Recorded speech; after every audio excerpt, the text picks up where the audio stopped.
Hello everybody, today I am with a unicorn. Oh yeah! Hi Lily, welcome to the Quint. Thank you so much for having me. Okay, so clear instructions. I've been asked to take your interview, go home, not do any business, but I was watching your Would You Rather with your sister. Yeah.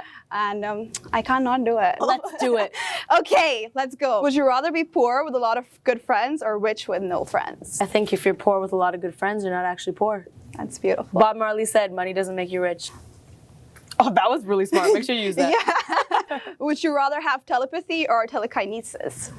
I think I want to move stuff around. Is it? Yeah. Why? Because Eleven does it in Stranger Things and it seems so cool. Would you rather be an unimportant character in the last movie you saw or an unimportant character in the last book you read? I think I would be an unimportant character in Game of Thrones. I don't care if I was someone that Like just died. Ed Sheeran? Yeah, exactly. Or like someone that just like was on screen for 2 seconds and got killed instantly. That would be a great achievement. A good way to go. Would you rather have whatever you're thinking to appear above your head or for everyone to always see what you're doing? I feel like this is easy. Is it easy? Isn't it? Which would you do? I would rather have them know that I'm thinking evil thoughts than have them really actually see me do it. Okay, that's fair. That's Isn't fair. it? I think the thinking. Yeah, it gives that's you the good. benefit of doubt. You're smart. I like that. I like that.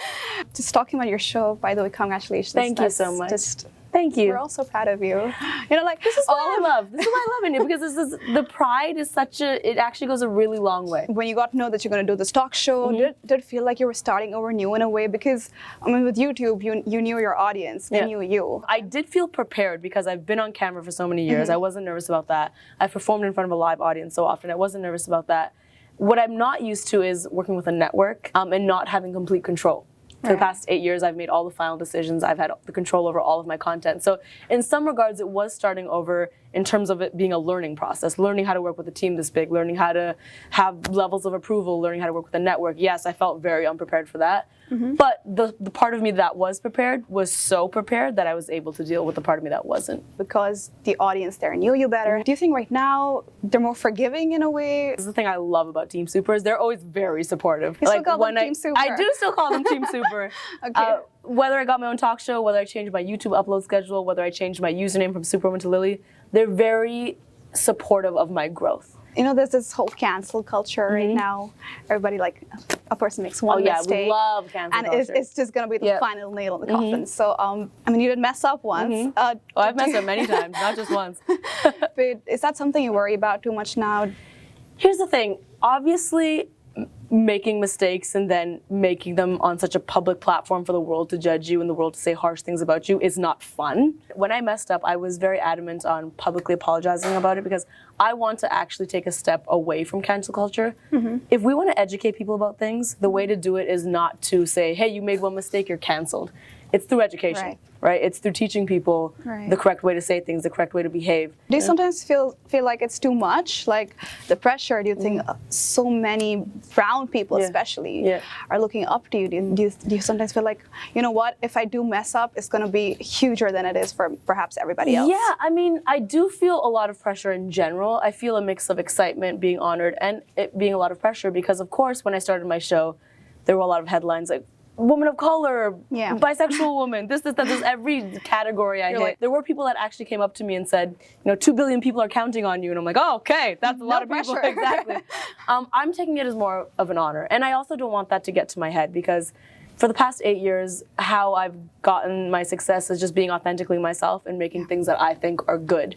And I promised myself when I started this show, it's a bigger platform, the stakes are a little higher, but I'm not going to change that. People were talking about this time slot of your show, and a lot of them felt like you were being set up for failure. They're like, 1:30 a.m., it just sounds like too much to chase. Generally, when people start in late night, they start with a later time slot, and they usually work their way up towards a time slot that's earlier. However, most people consume late night talk shows on YouTube anyways. So my 1:30 time slot, of course it's late. Majority of people consume it on YouTube. And I don't think NBC is oblivious to that. I'm not oblivious to it.